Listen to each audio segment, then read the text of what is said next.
تعویذ ہے نا، تعویذ ہے، یہ انڈیا پاکستان میں عام ہے. اس کو لوگ کیا کہتے ہیں کہ اس میں قرآن مجید ہے، حالانکہ قرآن مجید کی آیت اس میں نہیں ہوتی. عام طور سے ہم نے کھول کے دیکھا ہے، قرآن کی آیت نہیں ہے. پہلی بات. دوسری بات، اگر قرآن کی بھی آیت ہے تو کیا قرآن کی آیت لٹکانے سے فائدہ ہے یا قرآن کی آیت پڑھنے سے فائدہ ہے؟ دعائیں لٹکانے سے فائدہ ہے یا دعائیں پڑھنے سے فائدہ ہے؟ بولیے.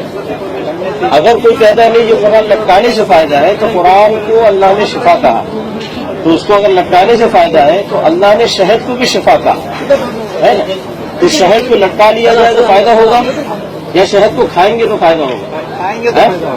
زمزم پانی کو نبی صلی اللہ علیہ وسلم نے شفا کہا، زمزم پانی کو لٹکائیں گے تو شفا ہوگا یا کہ پئیں گے تو شفا ہوگا؟ اسی طریقے سے قرآن پڑھیں گے تو شفا ہوگا، قرآن دعائیں پڑھیں گے تو شفا ہوگا، لٹکانے سے شفا نہیں ہے. السلام علیکم ورحمۃ اللہ. جی جو کلپ پھیلائی جا رہی ہے تعویذ کے تعلق سے کہ تعویذ لٹکانا شرک ہے، اصل میں وہ تعویذیں لٹکانا شرک ہے جس میں کفریہ اور شرکیہ الفاظ ہوں، اور یہ حدیث سے ثابت ہیں.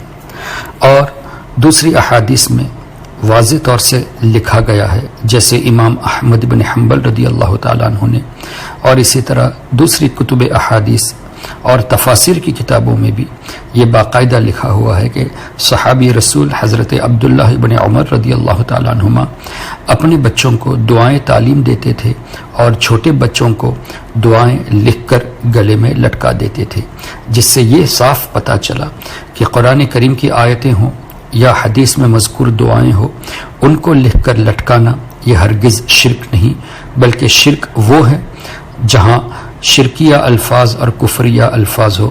ایسے تعویذوں کو لٹکانا یہ کفر اور شرک ہوگا. رہی بات شہد کے تعلق سے، مثال دے کے یہ کہنا کہ شہد پینے کی چیز ہے، اس کو کوئی لٹکاتا نہیں، دودھ پینے کی چیز ہے، اس کو کوئی لٹکاتا نہیں.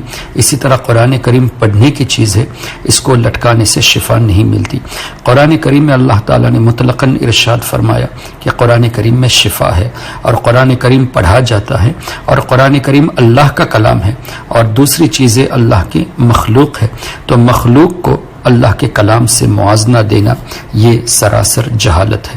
جب قرآن کریم اللہ کا کلام ہے تو اللہ کے کلام میں یہ تاثیر ہے کہ آپ خالی پانی پر پھونک دے تو جرمز جراثیم پیدا ہو جاتے ہیں، لیکن قرآن کریم پڑھ کر پانی پہ پھونک دے تو اس میں شفا ملتی ہے. اسی طرح قرآن کریم کی آیتیں لکھ کر اگر کوئی پی لیتا ہے پانی، اس میں بھی شفا ہے.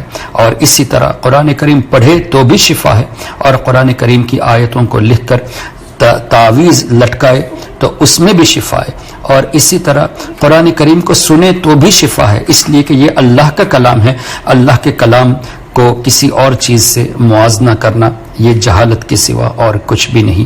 اللہ تبارک و تعالی ایسے شریر لوگوں سے ہم تماموں کی حفاظت فرمائے، بالخصوص ہمارے نوجوانوں کی حفاظت فرمائے. السلام علیکم ورحمۃ اللہ.